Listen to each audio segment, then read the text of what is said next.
Listo, vamos a empezar entonces con la tercera sesión.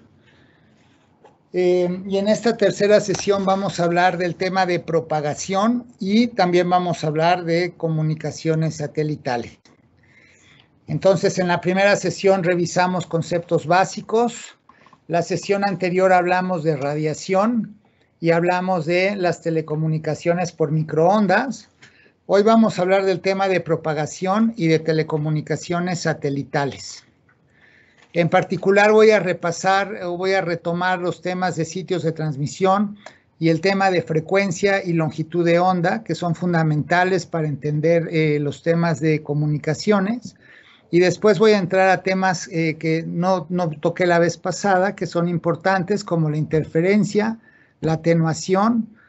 Vamos a hablar un poco del trade-off o de la decisión que se tiene que tomar entre la cobertura y el ancho de banda o la velocidad de transmisión, y después vamos a hablar de comunicaciones satelitales. Entonces, bien, la sesión anterior presentamos el sistema de comunicaciones eléctrico-magnético, que es un sistema de comunicaciones donde básicamente hacemos oscilar una carga dentro de una antena, y al hacer esa oscilación generamos un flujo de energía que cuando encuentra otra antena, lo que hace es que en esa otra antena también hace oscilar cargas eléctricas de la misma manera que lo que tenemos en el transmisor. Entonces, cuando la oscilación se repite en el receptor emulando a la oscilación en el transmisor, recibimos la señal. Básicamente dijimos que en las comunicaciones eléctrico-magnéticas nosotros tenemos que hacer una oscilación de cargas dentro de la antena transmisora, y esa oscilación de cargas tiene una periodicidad, y el tiempo que se tarda en regresar la carga o en cerrar un ciclo la carga se conoce como periodo. Y el periodo, pues, es una cantidad de tiempo que se puede medir en segundos, o en minutos, o en horas, o en microsegundos, o en fracciones de segundo. Pero entonces nosotros tenemos estas cargas oscilando con un periodo T, y esa oscilación de cargas dentro del transmisor se describe con un número que es la frecuencia, que es el inverso del periodo que tarda la carga en subir, bajar y regresar. En el receptor también vemos una oscilación de cargas, y esa oscilación de cargas también se describe de la misma manera, con el periodo o el tiempo que tarda la carga en hacer una oscilación, o la frecuencia, que es el inverso del periodo. Ahora, dijimos que cuando nosotros hacemos oscilar la carga dentro de la antena, en el espacio entre el transmisor y el receptor también se observa una oscilación, y esa oscilación, además de ocurrir en el tiempo, también se dibuja la oscilación en el espacio. La oscilación en el espacio también tiene un periodo, igual que la oscilación en el tiempo, pero al estar en el espacio, digamos, el periodo en el espacio ya no se mide en segundos o en unidades de tiempo, sino que se mide en unidades de longitud.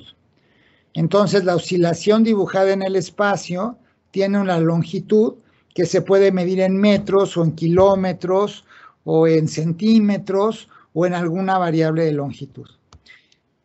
Y entonces, cuando tenemos estas comunicaciones eléctrico-magnéticas, tenemos las oscilaciones en el tiempo, que se miden el periodo se mide en segundos, y las oscilaciones en el espacio, cuyo periodo se mide en metros o en kilómetros. Las dos oscilaciones son muy importantes, y la comprensión de los mecanismos, de los sistemas de comunicación, tiene que ver con las dos oscilaciones. Entonces, la relación, la frecuencia con la que oscilan las cargas. Perdón,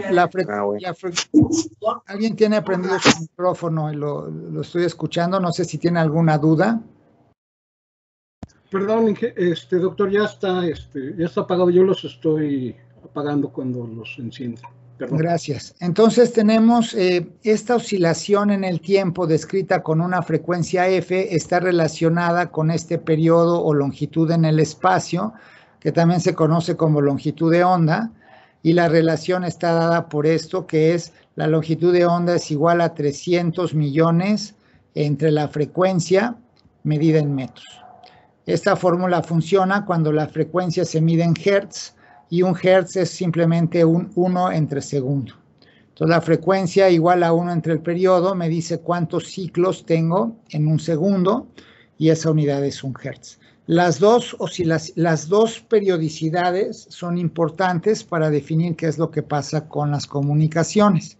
Nuestra información, quedamos que una vez que yo tengo esta oscilación en el tiempo o el espacio, la información la monto sobre la amplitud de la oscilación o sobre la frecuencia, haciendo pequeñas variaciones en la frecuencia de oscilación que tengo cuando transmito, cuando recibo, o en la frecuencia de oscilación que veo dibujada en el espacio.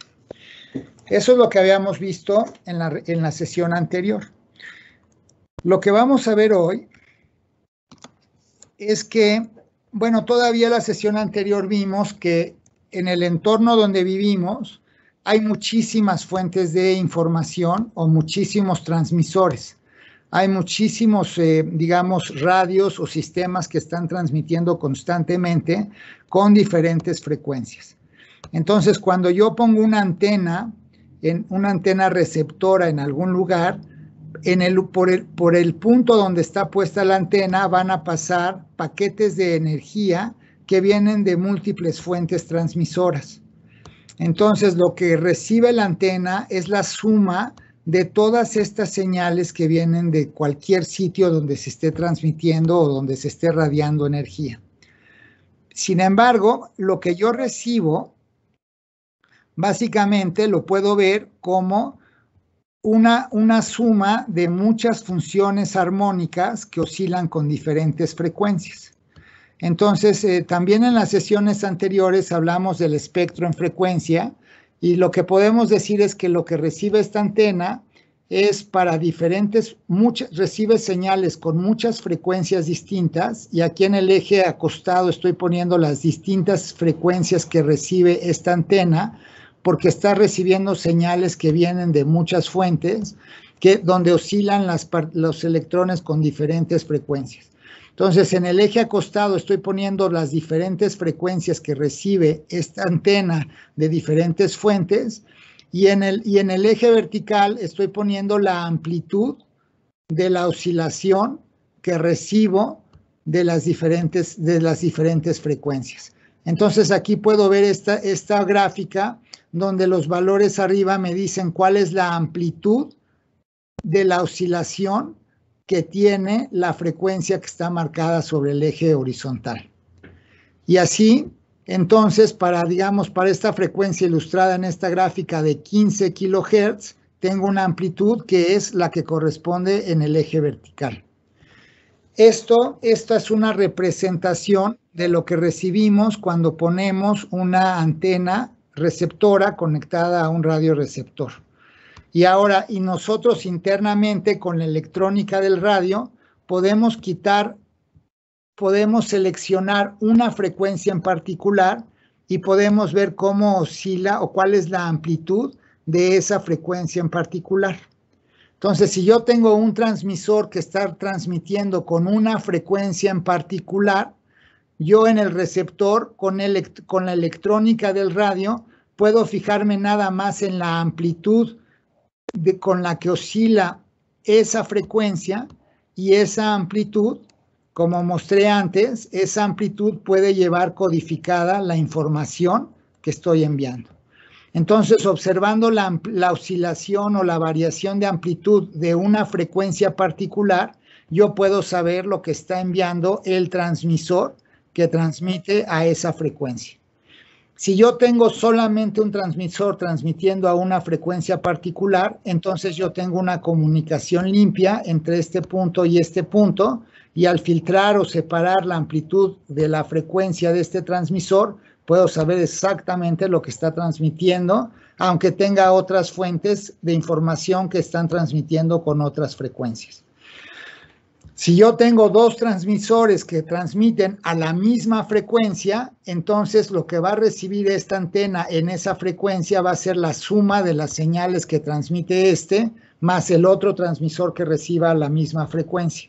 Y en ese caso particular no puedo separar las señales y entonces tengo una interferencia entre dos transmisores. Entonces, para que yo pueda separar la señal, necesito tener un solo transmisor transmitiendo a la frecuencia en la que quiero tener la señal para que la pueda extraer, o si hay otros transmisores transmitiendo a la misma frecuencia, necesito que este transmisor transmita con mucho mayor amplitud que los demás, digamos que grite más fuerte, para que entonces yo lo pueda distinguir de los otros y lo pueda separar. Entonces, esto es lo que pasa cuando tengo muchos transmisores. Como decíamos en la sesión anterior, el tamaño del paquete de energía es realmente muy importante. Y es muy importante porque el tamaño de las antenas está ligado al tamaño del paquete de energía. Es decir, está ligado a la longitud de onda. Y también el espacio que hay entre las antenas, de alguna manera, está relacionado al tamaño del paquete de energía. Hoy voy a profundizar un poquito más en eso, hablando de un tema que se llama la atenuación. Resulta que cuando yo tengo un transmisor que genera este flujo de paquetes de energía al aire, el flujo de paquetes de energía al ir viajando por el espacio se va haciendo cada vez más pequeño.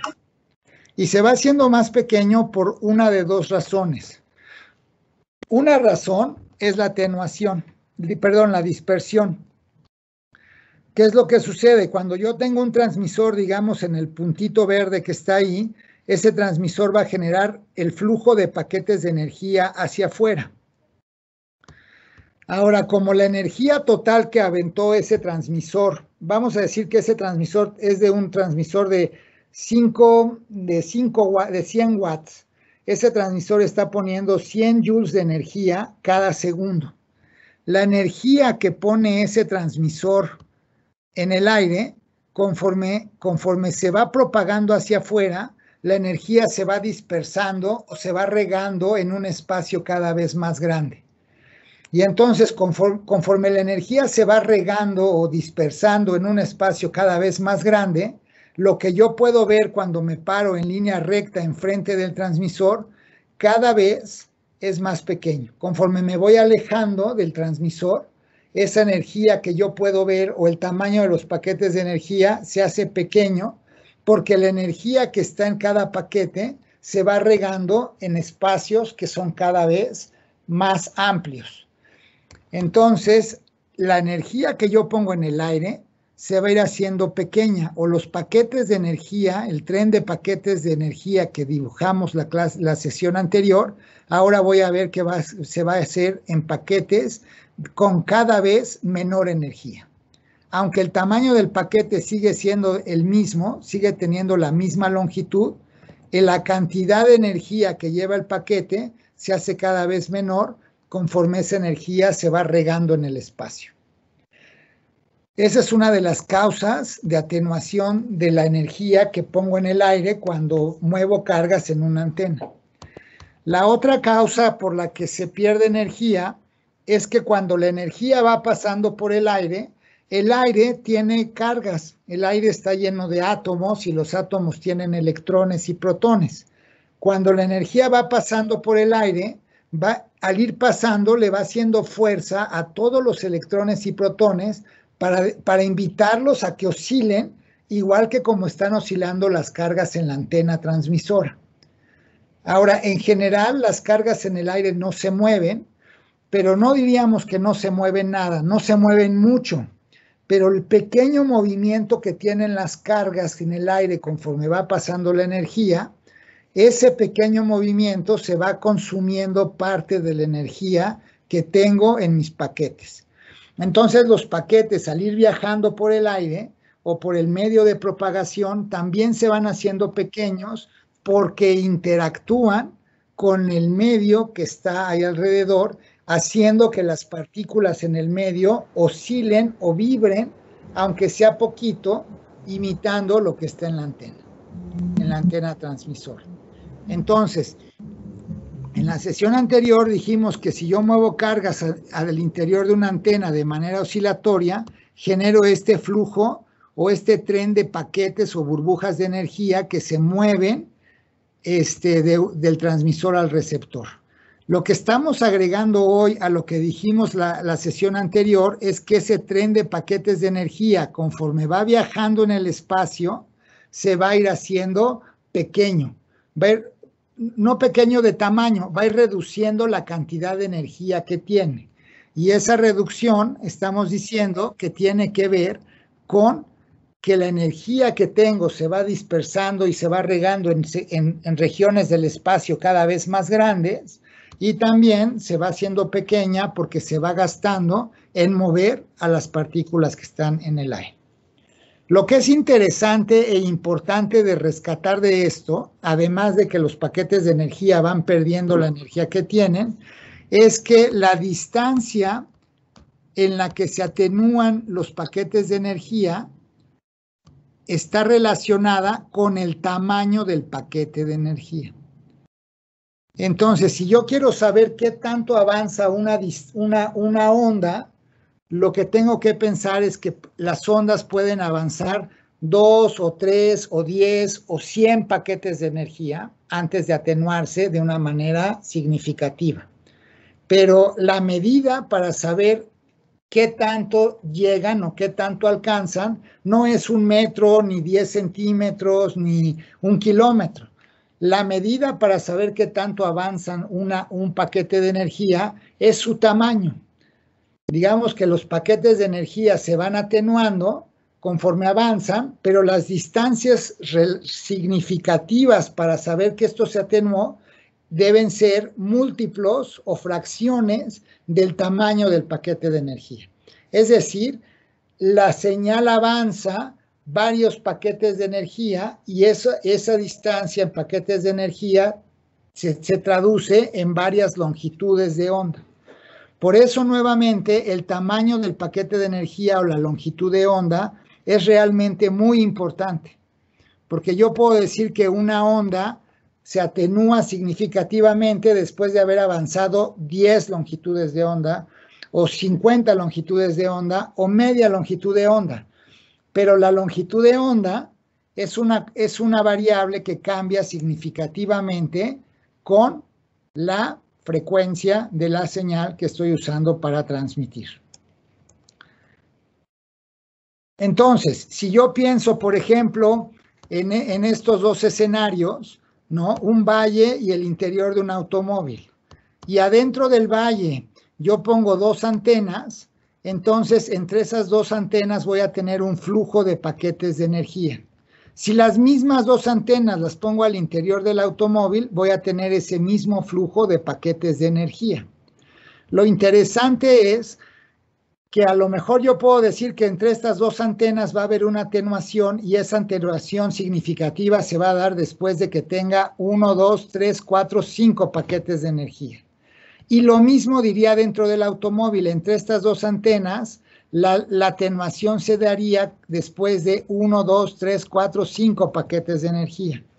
Entonces, si en los 2 casos se da exactamente el mismo escenario, en el valle, la transmisión ideal sería una transmisión en la que entre estas 2 antenas quepan 5 paquetes de energía. Y como esta distancia es una distancia que se mide en kilómetros, entonces yo necesitaría que estos paquetes tengan un tamaño equivalente a fracciones de 1 kilómetro. Mientras que en este carro, en este automóvil, la distancia entre las 2 antenas siendo unos cuantos metros, entonces yo necesitaría que estos paquetes de energía tengan un tamaño equivalente a unos cuantos metros. Entonces, como regresamos y vemos, el tamaño del paquete de energía está relacionado con la frecuencia por esta relación.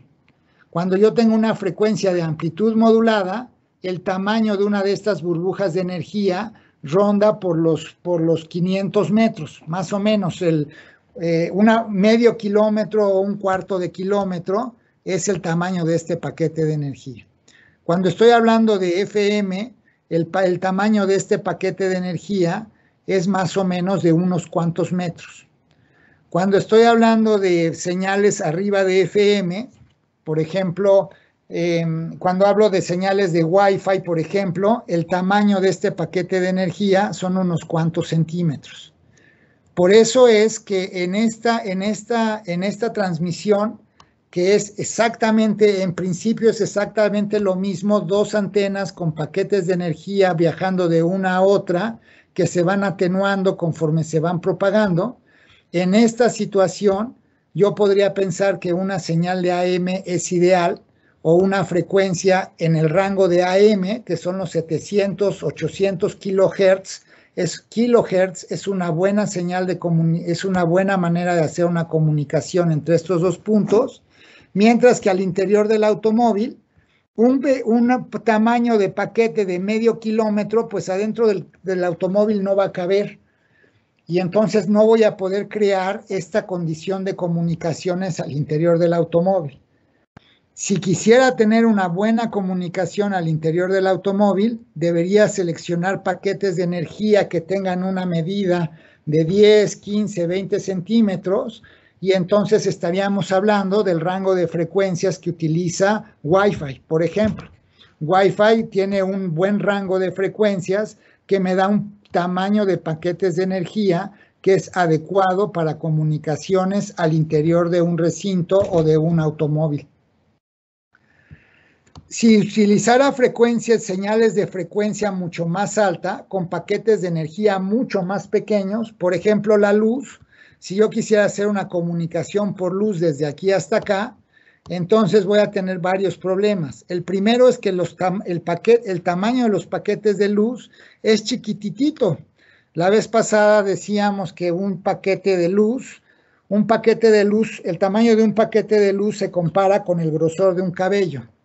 Entonces, si yo me imagino cuántos paquetes de luz tendría en un tren de paquetes que va desde aquí hasta acá, son muchísimos.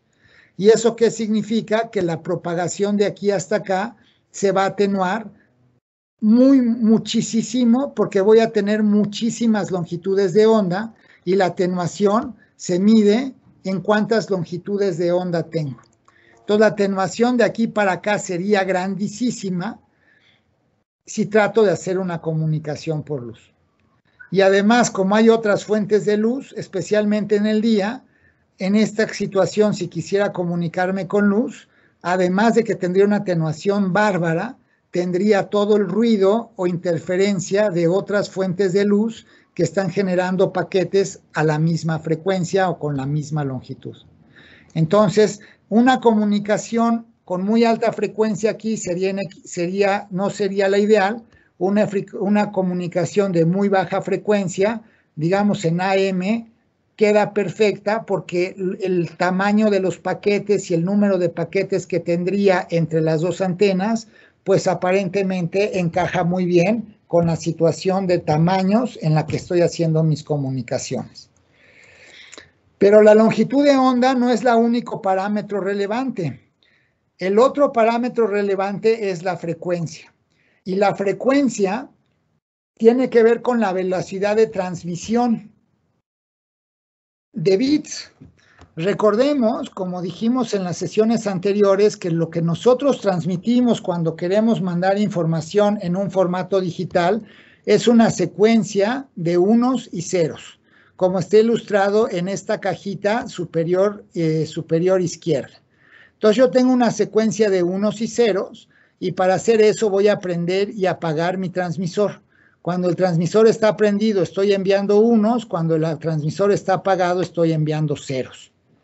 Ahora bien, si veo cómo es lo que estoy transmitiendo, lo que voy a ver es que cuando tengo ceros no hay nada, y cuando tengo unos estoy transmitiendo una oscilación con una frecuencia determinada.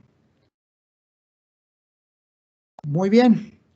Para que yo tenga esto completo, una de las limitantes que tengo es que la duración de un 1, lo que dura un 1, tiene que ser mayor que el periodo de la oscilación con la que estoy transmitiendo. Aquí se ve un poco más amplio. Si yo transmito un 1, vamos a decir que esta oscilación que tengo aquí está en el tiempo, esta es mi portadora. Si yo prendo el oscilador durante todo este tiempo, entonces para mandar ese 1 voy a mandar 2 ciclos de la portadora. Pero si yo prendo y apago el transmisor mucho más rápido de lo que oscila la portadora, entonces no voy a alcanzar a generar una onda completa que se transmita durante el tiempo que dura un 1. Entonces, para mandar una cadena de unos y ceros, yo necesito una portadora que oscile suficientemente rápido como para que en un 1 o durante la duración de un 1 logre tener varios ciclos de portadora, al menos uno, como para que yo pueda mandar esa señal y en el receptor pueda identificar con 1 o 2 ciclos que tuve esa frecuencia y entonces pueda ver su amplitud. Entonces, en una transmisión digital, yo necesito que la señal o la oscilación portadora oscile más rápido de lo que duran los unos y los ceros de la transmisión de datos. Entonces, cuando hablamos de velocidades de transmisión de datos, hace muchos años, cuando teníamos los módems que se conectaban al teléfono, hablábamos que teníamos tasas de transmisión de kilohertz. ¿Qué quería decir? Que tenía un módem de 14 kilohertz. Perdón, aquí está mal. Puse mal mi unidad, perdón. Aquí debería poner kilobits por segundo.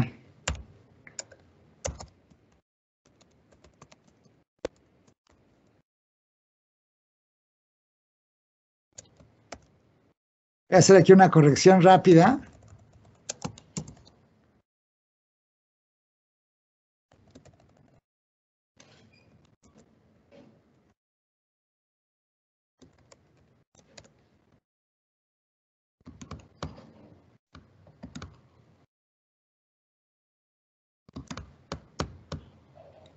¿Todavía pueden ver mi pantalla?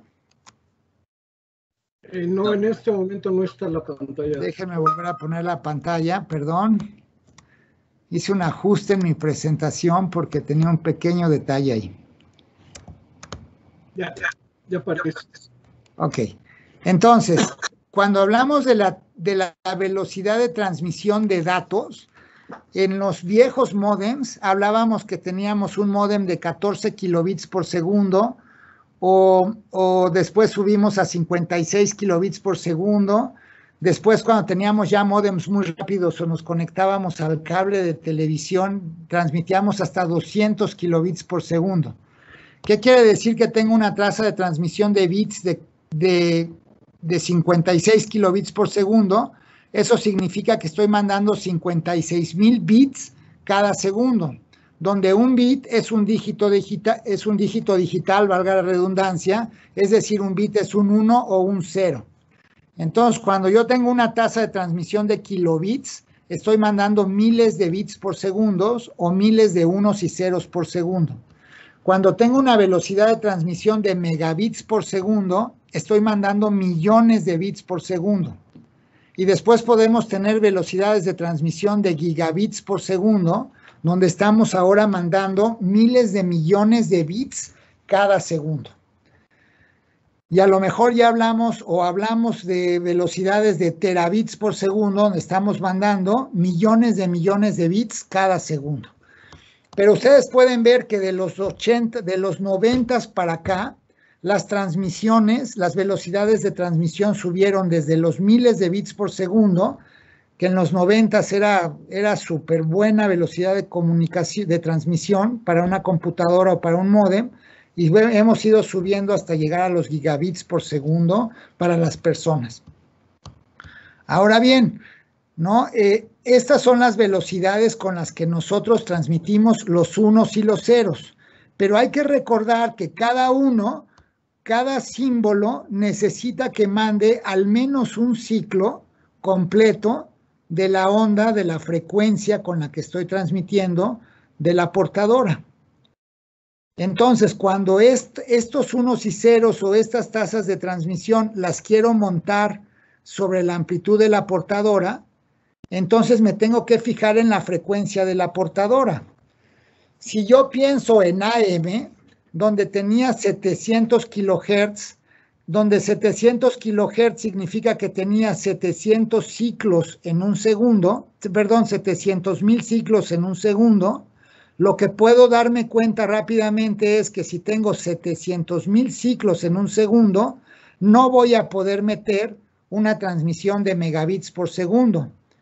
Porque si tengo 700,000 ciclos por segundo, no voy a poder meter más de 1,000,000 de bits por segundo de ninguna manera. Para que yo pueda tener una transmisión de megabits por segundo, necesito tener una portadora que al menos tenga megahertz. Y posiblemente, dependiendo de la manera como haga mi radio, mi transmisor y mi receptor, voy a tener que tener varios cientos de megahertz para poder meter 1,000,000 de bits por segundo o 1 megabit por segundo. Entonces, por un lado tengo la tasa de transmisión de bits, por el otro lado tengo la frecuencia de la señal portadora, y si la frecuencia de la señal portadora es muy baja, como en el caso de AM, que estamos en los 700 kilohertz, entonces voy a tener un problema porque no voy a poder meter muchos bits por segundo. ¿De acuerdo? Ahora bien, vean, las frecuencias más bajas son las que tienen las longitudes más altas. AM tiene tamaños de paquete que andan en el orden del medio kilómetro. FM tiene longitudes de paquete que andan en el orden de 1 metro, 2 metros, por ahí. LTE, con el rango completo desde 400 MHz hasta 2 GHz, tiene tamaños de paquete que andan de 1 metro a 10 centímetros. Entonces, ¿qué pasa? Entre más alta es la frecuencia, puedo hacer transmisiones con mayor cantidad de bits, es decir, tengo mayores tasas de transmisión, pero por el otro lado, entre más alta es la frecuencia, tengo menos alcance. Y entonces tenemos ahí una contraposición. Me voy a regresar una lámina, entonces voy a decir, para transmitir desde aquí hasta acá puedo usar AM, pero mi problema para usar AM de aquí para acá es que casi no cabe nada de información. Estoy muy limitado en la cantidad de información que puedo transmitir. Mientras, aquí en el automóvil, bueno, aquí sí soy afortunado, aquí podría tener una buena tasa de transmisión de bits, porque aquí caben el Wi-Fi o los 2000 MHz. Entonces, aquí puedo tener una buena tasa de transmisión de bits. Pero si quisiera tener aquí gigabits por segundo, aquí posiblemente no van a caber si me quedo con esa banda de frecuencias de 450 MHz a 2000 Hz. Entonces, ahí es donde tenemos esa contraposición. ¿Cómo le hago para tener mayor alcance y al mismo tiempo tener una alta frecuencia que me permita tener una alta tasa de transmisión de bits? ¿Y cómo le hemos dado la vuelta o cómo se le dio la vuelta a este problema? Se empezaron a utilizar platos parabólicos o reflectores, y los platos parabólicos o reflectores lo que hacen es que la energía que sale dirigida en otras direcciones la canalizan en una sola dirección. Y cuando yo pongo un espejo o un plato parabólico o un reflector junto a una antena, entonces lo que hago es que la energía que salía hacia atrás o en otras direcciones la dirijo hacia el frente, y al dirigirla hacia el frente, lo que hago es que evito este problema, que es el problema más grande, que es el problema de dispersión. Entonces, en lugar de que la energía se vaya para afuera en todas direcciones y se vaya regando en el espacio, con los espejos reflectores lo que hacemos es que cachamos la energía que va hacia la dirección equivocada y la canalizo hacia el frente, la hago que camine derechito, que no se vaya abriendo, Y si hago que camine derecho en lugar de irse abriendo, entre más derecho logro que camine, más lejos voy a lograr que llegue, porque evito esa dispersión en el espacio. Entonces, nosotros ponemos un reflector o un plato parabólico atrás o junto a una antena y con eso logramos redirigir los paquetes de energía de manera que ya no se dispersen tanto o que no se dispersen, y con eso logramos tener mayor alcance a un mayor alcance. Y aquí entra ese concepto que a lo mejor habrán escuchado, que se llama patrón de radiación de las antenas. El patrón de radiación de las antenas nos dice hacia dónde, de alguna manera muy intuitiva, nos dice hacia dónde envía los paquetes de energía. Aquí pueden ver esta gran bola hacia adelante, y esto nos dice que los paquetes de energía primordialmente van a salir hacia el frente o hacia la dirección de este máximo lóbulo que se ve en esta gráfica. Pero también tenemos un poco de energía que sale en otras direcciones, aunque la mayoría sale para acá. Entre más plano logramos que sea este lóbulo, más dirigida está la energía, y entre más dirigida está, más lejos vamos a poder llegar. Y entonces, con esto, se logra tener altas tasas de transmisión de bits con un alto alcance. Sin embargo, cuando usamos platos, perdemos la capacidad de difusión, ¿no? Aquí el corrector de energía me lo cambió. Es difusión. Otra vez perdí, ¿verdad? Voy a volver a compartir mi pantalla.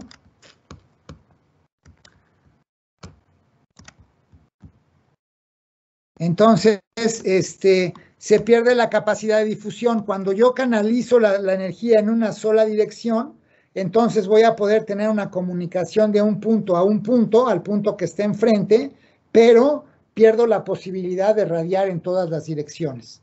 Entonces, cuando pongo platos, puedo tener un mayor alcance en mi comunicación, pero voy a perder esa capacidad de difundir energía a muchos puntos. Con un plato puedo tener alta transmisión de bits con una larga distancia, pero solamente de un punto a otro. Ya no de un punto a muchos, como el caso de una radiobase o de un sitio de acceso donde tengo un punto receptor que ilumina a todos los celulares que están abajo. Aquí ya no puedo hacer eso. Solamente lo puedo hacer de un punto a un punto.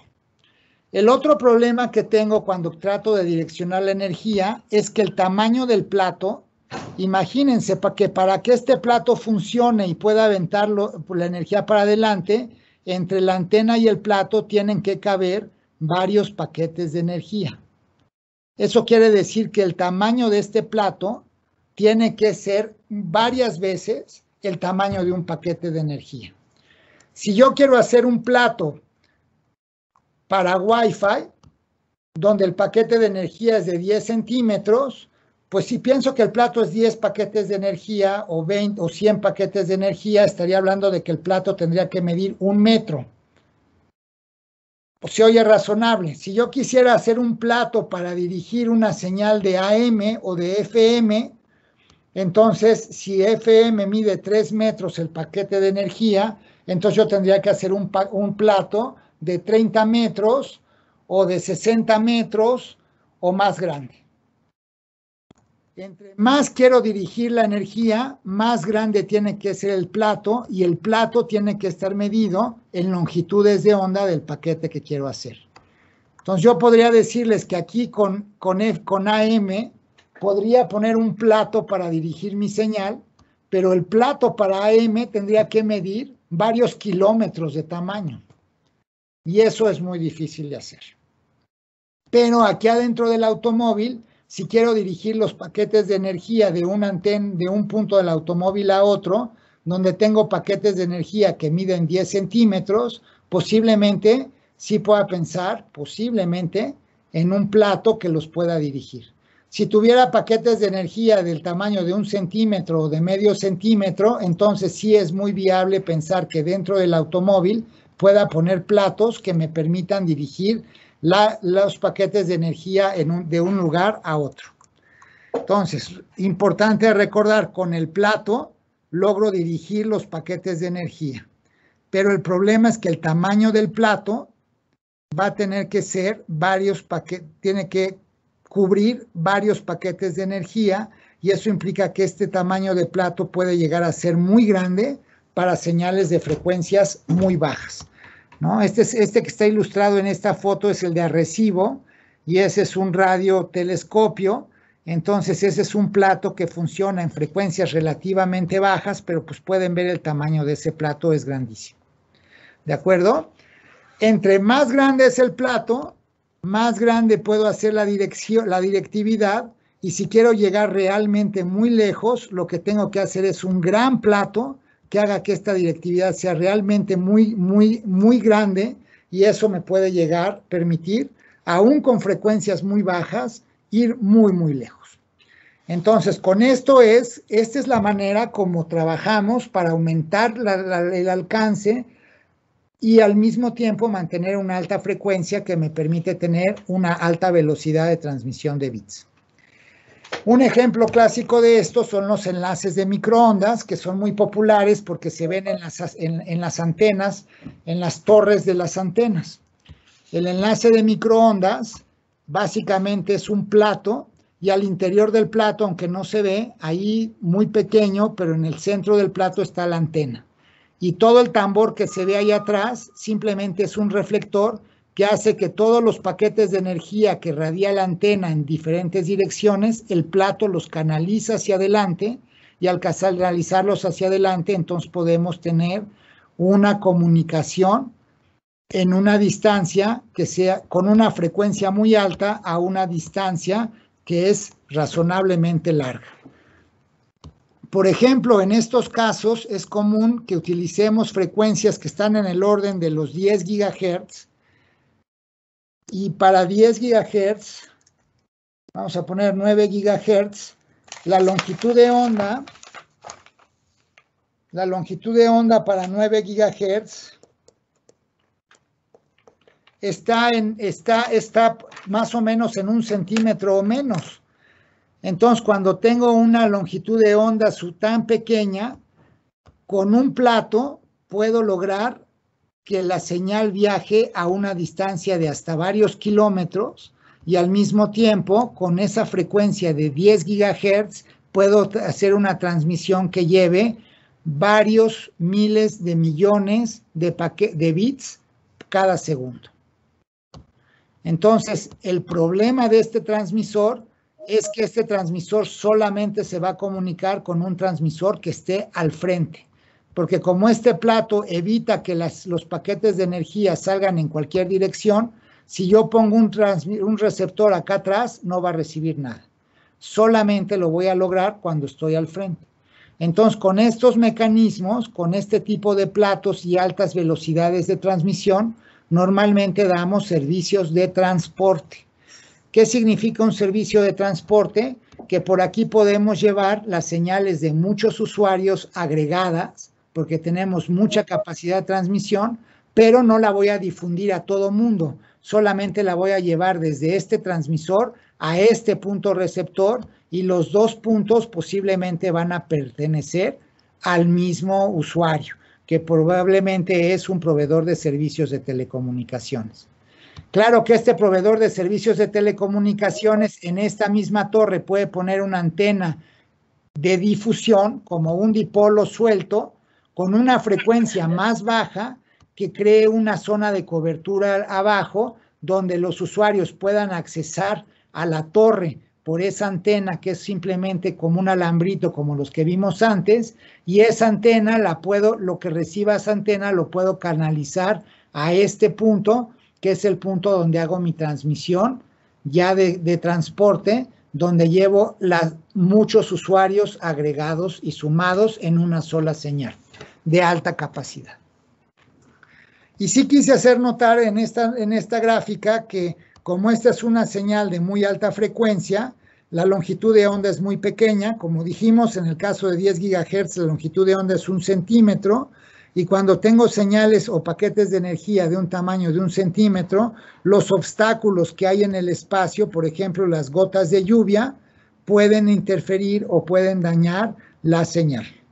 Si hay muchas gotas de lluvia o si está lloviendo muy fuerte, entonces esos paquetitos de energía al ir chocando con todas estas gotitas de agua se pueden distorsionar o se pueden simplemente, pueden no llegar al receptor porque la señal se puede descomponer o atenuar muy fácilmente por obstáculos que tienen un tamaño similar a su tamaño de paquete de energía. ¿De acuerdo?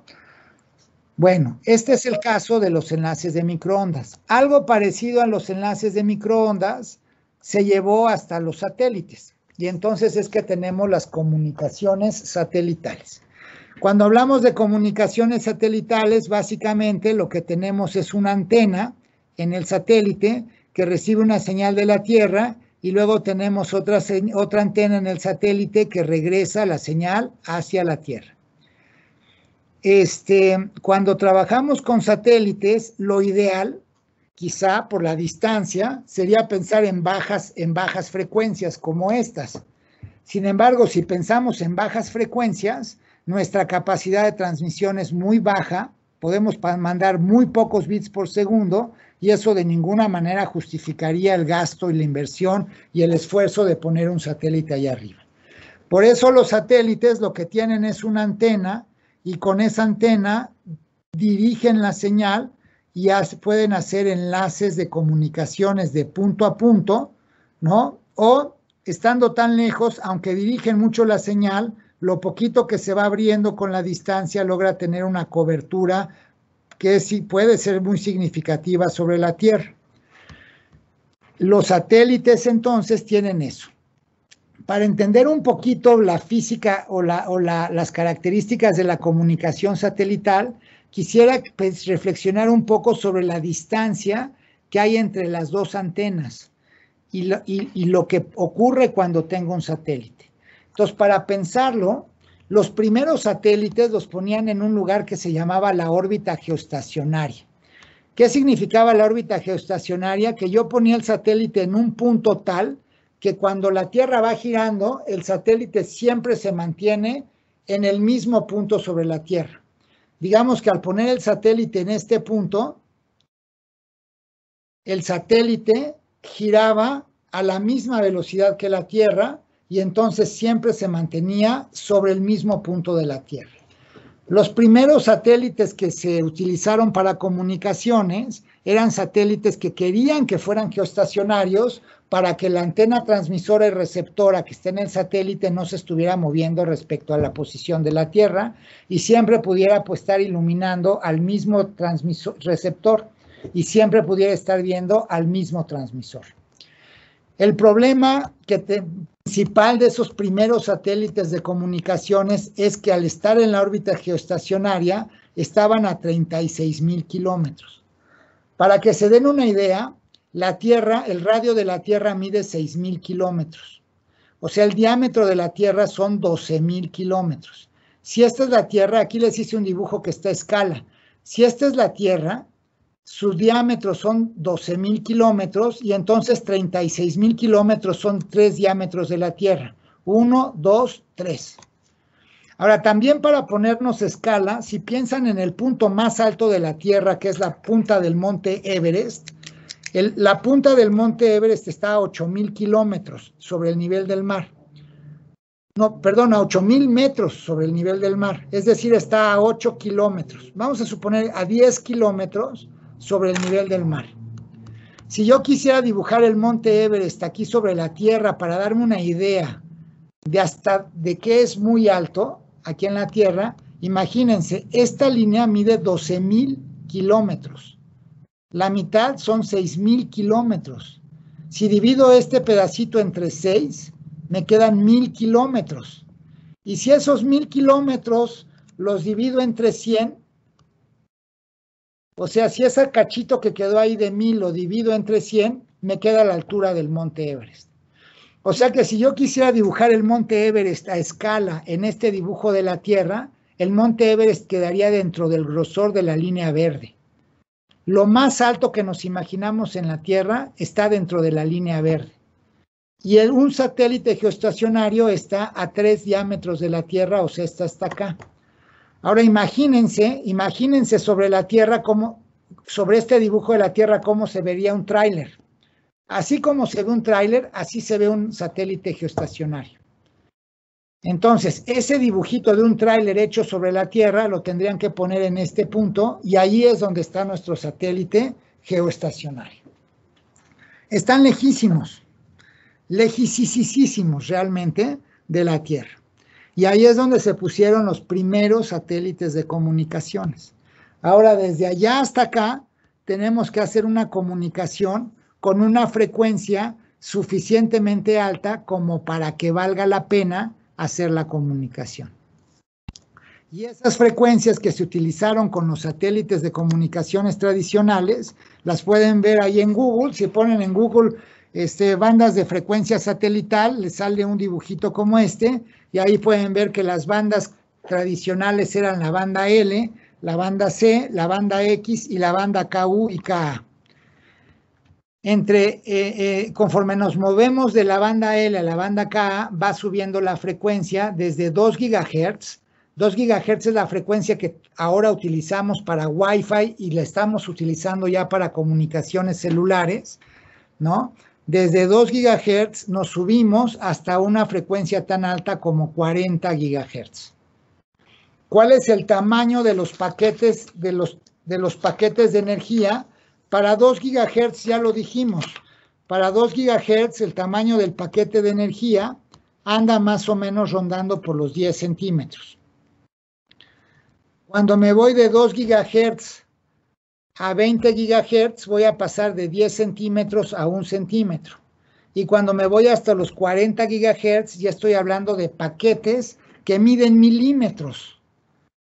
¿Por qué utilizo esas frecuencias tan altas? Por dos razones. Una, me permiten montar más información y al meter más información, eso me permite dar más servicios de transporte y eso me permite justificar mi inversión. Y la segunda razón es el tamaño de las antenas. Con una antena de este tamaño podemos lograr focalizar la energía lo suficiente como para iluminar una zona del planeta a esas enormes distancias.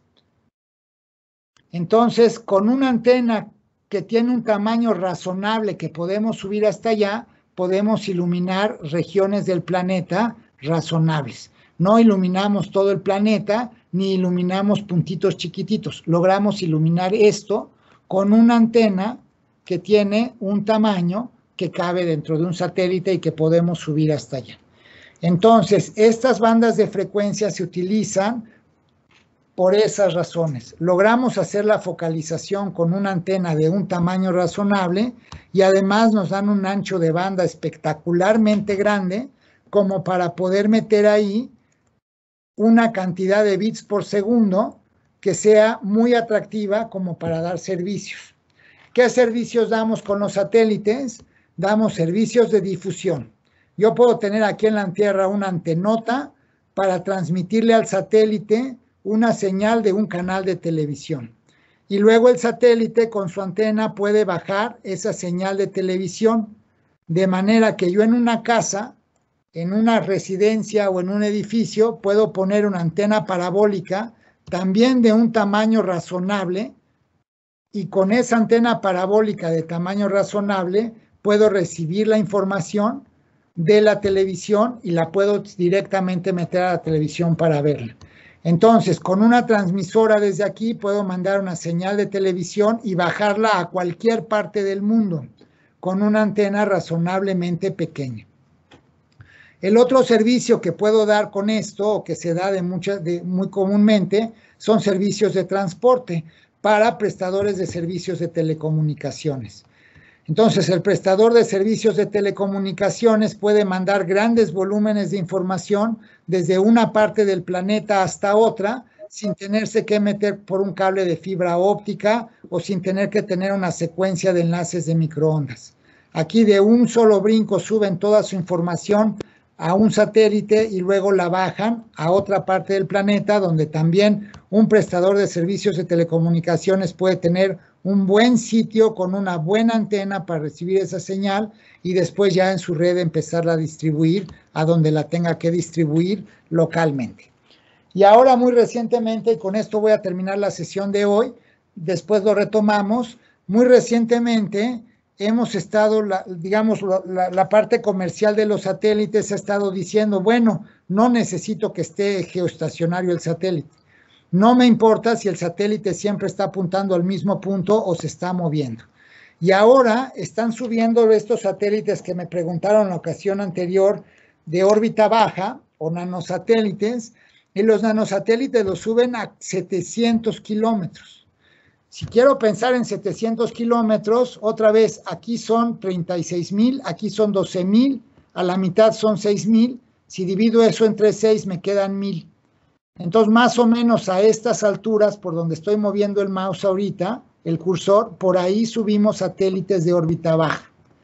Esos satélites de órbita baja no necesitan una gran antena porque no tienen que bajar la información desde 36,000 kilómetros hasta la Tierra. Lo pueden hacer, como están mucho más cerquita, entonces pueden tener una comunicación mucho más eficiente en términos de la distancia que se pueden propagar las señales y la velocidad de transmisión de bits que podemos alcanzar. Entonces, con estos nuevos satélites de órbita baja, ahora se están haciendo constelaciones que, además de dar servicios de difusión, como la televisión, otro servicio de difusión es la señal de GPS, y también de los servicios de transporte. Ahora recientemente estamos empezando a ver que nos ofrecen servicios de acceso satelital, donde con un teléfono o un dispositivo relativamente pequeño puedo subir la información no hasta allá, sino hasta aquí, y de ahí bajarla a un punto que esté ahí abajo. O la puedo subir a un satélite que está aquí, y como los nuevos satélites son muchos y se conectan entre ellos pueden llevar la señal a otro satélite por acá, y de ahí me pueden bajar la señal a un punto sobre la Tierra, aunque estén mucho más cercanos. Con esto termino, o bueno, no termino, pero con esto abro la oportunidad para tener preguntas y respuestas, y si quieren, en las próximas sesiones podemos seguir ahondando en estos temas. Gracias. Muy bien, doctor. Pues muchas gracias. Tenemos aquí algunas preguntas. La primera de ellas nos pregunta Gisela San Juan, una pregunta con respecto a los servicios de transporte. Entendiendo que la atenuación de la señal en los enlaces de microondas se ve afectada por cuestiones climatológicas, al respecto, ¿qué otro servicio o tecnología de transporte se puede utilizar en zonas donde el clima es inestable? Bueno, la otra solución, hay varias. Una es subirlo al satélite y darle la vuelta a las nubes por arriba, y ahí nos brincamos la lluvia. Otra es sí hacer los servicios de los sistemas de microondas y ponerles más potencia, ¿no? Y entonces radiar con mayor fuerza, y eso hace que aunque se distorsione, pues logre pasar. Otra opción es hacer los mismos enlaces de microondas, pero con diferentes frecuencias, buscando rangos de frecuencia donde no sea tan afectada la señal. Y la otra, que la vamos a platicar en la siguiente sesión, es metiendo la señal por medios cableados, como pueden ser pares de cobre o fibras ópticas. Entonces, y la que utilizan en la realidad los operadores es la combinación de todas. Las usan todas, y entonces si una falla, pues se van por otra, y si esa falla, pues se van por otra, y van combinando, haciendo un balance de costo-beneficio y tratando de pagar lo menos posible o tener el menor costo de operación. Pero tenemos muchas maneras de hacer el servicio de transporte, y la de microondas es buena, pero efectivamente cuando llueve se puede caer. Lo bueno de microondas es que puedes agarrar canales, puedes irte a otras opciones, o el de microondas, subirle la potencia, cambiarle la frecuencia, o usar caminos de microondas distintos.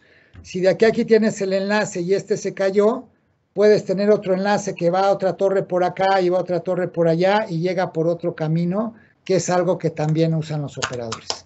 Sí, creo que con eso se contesta, no sé. Muy bien, doctor. Tenemos aquí otra pregunta de David Sandoval. ¿Cuál es la potencia máxima permitida para la transmisión por microondas? No la sé, no conozco la norma. Entonces no estoy seguro de cuál sea la potencia. Muy bien. Y otra pregunta es, ¿en el satélite las dos polaridades son ocupadas? Sí, bueno, aquí estamos hablando, ese es un tema ya muy delicado o mucho más sensible. No he entrado a tanto detalle en la plática, en lo que he presentado. Si quieres voy a volver a compartir mi presentación. El approach que he dado para dar la plática o ir explicando esto en el entendido de que tenemos 5 horas, y 5 horas es muy poquito, entre todas las sesiones son 5 horas, es muy poquito tiempo, por eso ya no entré en más detalle. Yo simplemente dije que si yo muevo una carga positiva para arriba y para abajo, esto genera estos paquetes de energía, y eso va a hacer que en la antena de enfrente una carga también se mueva para arriba y para abajo.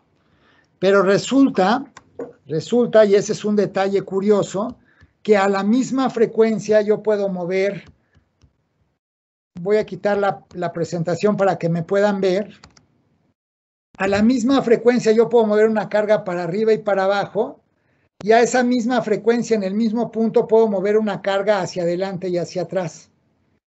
Entonces, si yo muevo una carga para arriba y para abajo, eso va a generar una secuencia de paquetes de energía, y si la muevo para adelante y para atrás, también voy a generar paquetes de energía de la misma frecuencia y misma longitud de onda, pero este movimiento hacia arriba y hacia abajo no se interfiere con este que es para adelante y para atrás. Al final del día, si yo pongo una antena así, y acá estoy moviendo las cargas para arriba y para abajo, aquí se van a mover igual. Y esta antena no se va a dar cuenta que estoy moviendo las cargas para adelante y para atrás, porque aquí, en esta antena, estando vertical, no se pueden mover así. Solamente va a cachar la señal del movimiento para arriba y para abajo. Si acá pongo otra antena acostada, entonces esta antena acostada sí va a cachar el movimiento de cargas que es acostado, hacia adelante y hacia atrás. Entonces aquí puedo recibir a esa frecuencia este movimiento, y acá puedo recibir este movimiento, y los dos los puedo hacer simultáneamente sin que se interfieran las señales. Para poder explicar eso un poco más técnico, tendría que hablar de lo que está atrás de los paquetes de energía, que es el campo eléctrico y el campo magnético, pero eso no lo voy a hacer. Pero aquí sí podemos ver que si yo muevo estas cargas, aquí se van a mover así. Y si pongo una antena así y muevo las cargas así, esta no se va a dar cuenta. Pero si las muevo así, entonces aquí sí se mueven y acá no se da cuenta. Eso lo que me dice es que dentro de un paquete de energía con una frecuencia dada, realmente hay dos canales de comunicación. Uno en una dirección y otro en una dirección ortogonal. Digamos, uno lo llaman vertical y al otro lo llaman horizontal. Entonces, a una misma frecuencia y con una misma longitud de onda, puedo tener dos canales de comunicación, el vertical y el horizontal. Y eso ocurre en todos los sistemas de comunicaciones, también en los satelitales, y por supuesto que se aprovecha, especialmente en los satelitales, donde es tan valioso, porque como está tan lejos y es tan caro ponerlo allá, cualquier cosa que se pueda aprovechar se aprovecha. Entonces sí, en los sistemas de comunicaciones satelitales se utilizan esos dos canales, que se llaman, a veces también los llaman polarizaciones. Entonces una sería la polarización vertical y la otra por la polarización horizontal, y las dos polarizaciones se utilizan para meter información. ¿Cómo se utilizan? De muchas maneras, dependiendo del servicio y dependiendo de varias cosas. Pero en los dos puedes meter información, y sí, en los dos casos se mete información, en el caso de las comunicaciones satelitales. Listo. ¿Qué otra pregunta tenemos? Aquí hay un comentario que se escribió cuando estaba contestando la pregunta de las cuestiones climatológicas, que nos mencionan que ahí es donde entran las frecuencias con tecnologías AC con inmunidad al ruido. Sí, bueno, sí, hay muchas tecnologías, también en la parte de la codificación de la señal, Y hay muchas, pero tú podrías, sin entrar en esos detalles, simplemente mantener la comunicación entre dos puntos, yéndote por otro camino, o yéndote por otra frecuencia, o yéndote por otra tecnología de comunicación que conecte los dos puntos.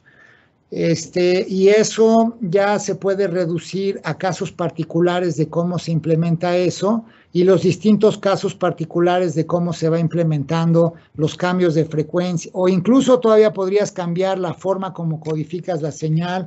O sea, hay muchas cosas que podrías hacer y dependiendo de cómo se hace eso, es que hay distintas tecnologías que van ayudando a evitar esa distorsión por cuestiones climatológicas o por otras cuestiones que se podrían presentar como interferencias, y pues ya ahí es donde entran otras, digamos, cada una de estas alternativas para resolver el problema se consideran como soluciones, y si son soluciones que están comerciales, entonces tiene un nombre de algún tipo de tecnología que se está utilizando para resolver el problema. Y hay muchas. Muy bien, doctor. Tenemos dos preguntas más. Una de ellas es de Justino Núñez, que nos dice que los High Altitude Platform Stations, HASP, ¿podrían sustituir algunos servicios a los satélites? Pues sí, sin duda. Digamos, la próxima sesión lo voy a platicar un poco más, ay, creo que me equivoqué de presentación. Déjenme compartir otra vez mi presentación. Y me voy a ir a esta imagen de acá. Entonces, aquí tengo un satélite geoestacionario. En medio tenemos satélites que no son estacionarios, que se están moviendo, que están más cercanos. Si me siguiera acercando a la Tierra, entonces podría tener estas plataformas, los High Altitude, los HASP, ¿no? Los puedo tener ahí más cercanos a la Tierra y son equivalentes a un satélite, y entonces me permiten hacer la misma función. Si me siguiera acercando a la Tierra, llegaría a las estaciones de telefonía celular que están montados sobre antenas, que también hacen una función parecida a la del satélite. Al final del día es un punto donde recibo información o donde puedo recibir información, y después de ahí ese punto la puedo transportar a otro punto con otro mecanismo de comunicación. Entonces, los satélites de órbita baja o no geoestacionarios, los HASP o estas plataformas de altitud baja, ¿no? Como avioncitos o globos que están a una altura de quizás cientos de metros, y luego hasta abajo las torres que tengo, las torres de proveedores de telefonía celular, todas son como soluciones equivalentes. La diferencia es que por la distancia en la que están, el área de cobertura sobre la Tierra se va reduciendo. Un satélite geoestacionario puede cubrir completamente a la Tierra o un continente completo o un país completo. Cuando me bajo a los satélites de órbita baja, ya no alcanzo a cubrir a la Tierra completa definitivamente. Tal vez alcance a cubrir un estado, pero posiblemente con los satélites de órbita baja pensaría en manchas de cobertura sobre la Tierra más pequeñas, que a lo mejor son del tamaño de un municipio. Si me sigo bajando a las plataformas de altura baja, ¿no? Como los globos o los HASP, lo que voy a ver es que el área de cobertura a lo mejor ya va a ser mucho menor, tal vez de unos cuantos kilómetros cuadrados o incluso menos, dependiendo de qué tanto lo acerco. Y ya cuando llego a la radiobase de un proveedor de telefonía celular, pues a lo mejor logro cubrir una cuadra, ¿no? Como un parque o una región menor, dependiendo de qué tanto lo bajé. Entonces, para tener una cobertura amplia, como queremos tener, si queremos dar servicios de acceso, lo que tenemos que hacer es que conforme vamos bajando la plataforma, conforme vamos acercando este repetidor a la Tierra o este punto de acceso, conforme lo acercamos a la Tierra, lo que tenemos que hacer es que tenemos que poner más. Por eso en los satélites de órbita geoestacionaria tenía un satélite, en los de órbita baja, los que está poniendo ahora SpaceX, ¿no? Van a tener que poner 4,000 satélites para tener una cobertura sobre toda la Tierra. Entonces bajo de 1 a 4,000. Si me voy a los HASP, entonces a lo mejor para cubrir un estado o para cubrir todo México, necesitaría tal vez varios cientos de miles, decenas de miles o tal vez cientos de miles. Y ya cuando me voy a las antenas de telefonía celular, pues sí necesito muchísimas, ¿no? Entonces sí compiten, sí son equivalentes para muchas cosas, pero va cambiando un poco la cantidad de puntos que tengo que tener de acceso conforme más me acerco a la Tierra. Y lo más difícil para que funcione uno u otro, lo más difícil es que tengan el permiso para utilizar la frecuencia de la portadora. Y esa frecuencia de la portadora la definen los reguladores en cada país, y en la mayoría de los países las frecuencias más atractivas para esto están dadas, están concesionadas desde hace mucho tiempo y hay empresas que ya los tienen. Entonces, tú podrías poner tus HASP, no hay ningún problema, podrías poner muchos y con eso podrías dar el servicio de acceso. El problema es que tengas la autorización o el permiso para poder utilizar una frecuencia adecuada para que puedas poner a funcionar tus HASP y que las personas que se conecten a los HASP tengan un dispositivo que trabaje a esas frecuencias. Todavía para darte una idea, y curioso, ahorita me acordé y se los comento, por allá de los años 90, cuando estábamos todavía con los satélites muy caros, muy lejos, y apenas empezaba esta idea de las radiobases, hubo una persona que se le ocurrió rebotar señales en aviones. Este señor tenía los horarios a los que pasaban los aviones y entonces puso repetidoras que subían la señal al avión, y el avión, aunque no tiene amplificador, aunque no es tan sofisticado como un satélite, sí es como un espejo que cuando llegaba la señal la rebotaba para abajo. Entonces este señor dijo, yo puedo poner un servicio de transporte de información, rebotando mi información sobre mis señales sobre los aviones. Y lo implementó y lo echó a andar por allá en la época de los 90s, y por supuesto que cuando lo cacharon le dijeron que no lo podía hacer porque ponía en riesgo las comunicaciones de la aeronáutica civil, y porque pues no tiene el permiso de utilización de frecuencias, ¿no? ¿Qué otra pregunta? ¿Había otra pregunta más por ahí? Es la última, doctor. Nos pregunta Raúl Infante, ¿por qué la lluvia atenúa la señal de los satélites? Sí, por lo mismo, la sesión anterior, déjenme abrirla, rápido abro la sesión y se los muestro. Déjenme un segundito.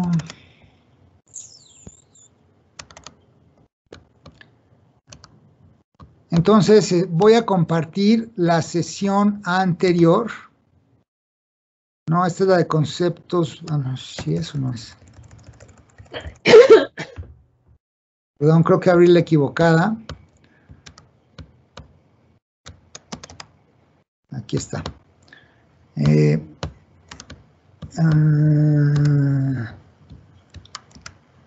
La sesión anterior discutíamos que cuando nosotros hacemos estos paquetes de energía, el tamaño del paquete es fundamental porque tiene que ver con el tamaño de la antena, tiene que ver con el espacio que hay entre las antenas, tiene que ver con la atenuación que sufre la señal por dispersión, y también tiene que ver con la manera como interactúa los paquetes de energía con los obstáculos que se encuentran enfrente. Entonces, como decíamos en la sesión anterior, un obstáculo es pequeño cuando es pequeño comparado con el tamaño del paquete de energía. O el mismo obstáculo puede ser muy grande dependiendo del tamaño del paquete de energía. Entonces, si pongo aquí este obstáculo, es una caja que tengo aquí, o una taza. Si tomo una taza y les pregunto, este es un obstáculo para los paquetes de energía, pero ¿qué tipo es un obstáculo grande o pequeño? Depende del tamaño del paquete de energía. Para una señal de luz, donde el paquete de energía se compara con el tamaño del grosor de un cabello, esto es una pared infinita. La luz ve esto en una pared gigante y simplemente, es más, a lo mejor trata de entrar y cuando ve el grosor de la taza dice, no, esto sí está gigante y se regresa. Un paquete de AM que tiene un tamaño de medio kilómetro de largo, el paquete de AM, a esta taza ni siquiera la ve. Esta taza mide 10 centímetros, un paquete de medio kilómetro, es más, una señal de FM que tiene como tamaño 3 metros, ve esta taza y dice, no, pues eso qué es, ni cuenta se da y pasa por aquí como si nada. Un objeto es un obstáculo para una señal cuando tiene un tamaño similar a su tamaño de paquete de energía o mucho más grande. En las señales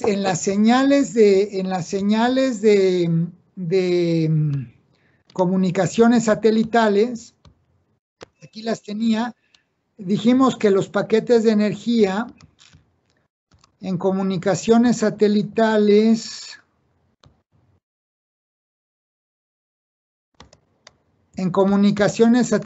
aquí tenía las frecuencias, la banda L tiene paquetes de energía de 2 GHz y para 2 GHz o 3 GHz el tamaño del paquete de energía es más o menos de 10 centímetros, o sea, como de este tamaño.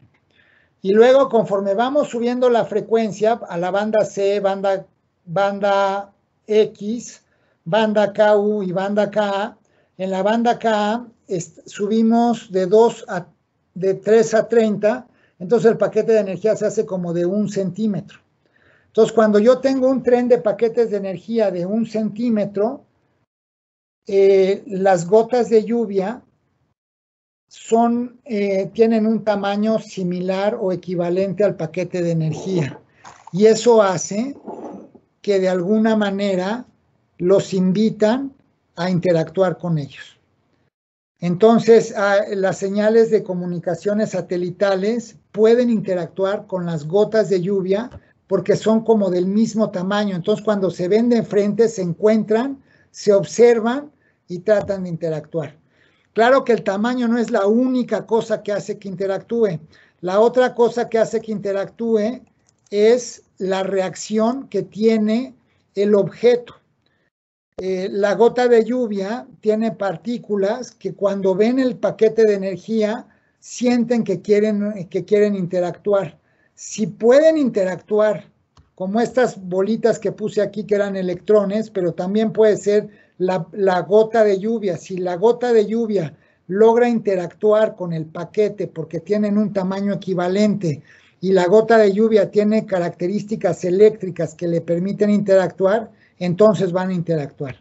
Y cuando interactúan, si las gotas de lluvia se calientan o vibran o se deforman o tienen cualquier tipo de variación porque interactuaron con el paquete, entonces el paquete gasta parte de su energía en esa interacción y eso hace que el paquete se atenúe. Entonces, a esas frecuencias de las bandas K, KU,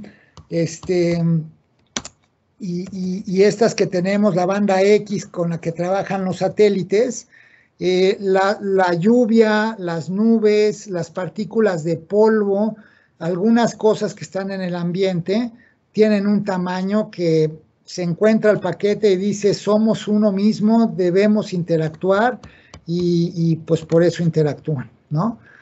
Frecuencias más bajas pasarían como si nada. También la lluvia, como lo mencionaron en la primera pregunta de hoy, también afecta a las señales de los enlaces de microondas de 10 GHz, que tienen un tamaño ahí como de algunos centímetros, también se ven afectadas por eso, por la misma razón. Listo. O no sé si con eso quedó o quieran que aclare un poquito más. Listo, doctor, pues básicamente es esto. Vamos a tener abierta la sesión todavía unos minutos para que nos hagan favor de plasmarnos ahí sus preguntas adicionales, sus correos para el envío de las presentaciones. Y pues nada, agradecerles el que nos regalen este tiempo y los esperamos en la próxima sección, que es la cuarta, el próximo día viernes a las 11 de la mañana. Doctor, muchas gracias. No sé si quiere agregar algo adicional. No, pues muchas gracias a todos y la próxima sesión vamos a hablar de fibras ópticas y entonces ya vamos a hablar del tema de cómo canalizamos la energía con un conducto o con un medio físico, lo cual nos evita, por supuesto, estos problemas de dispersión y de atenuación por interacción con el medio, aunque nos pone otros retos. Gracias. Muy bien, muchas gracias, doctor. Que tengan muy buen día y a todos los participantes, muchas gracias, que tengan muy buena tarde. Hasta luego.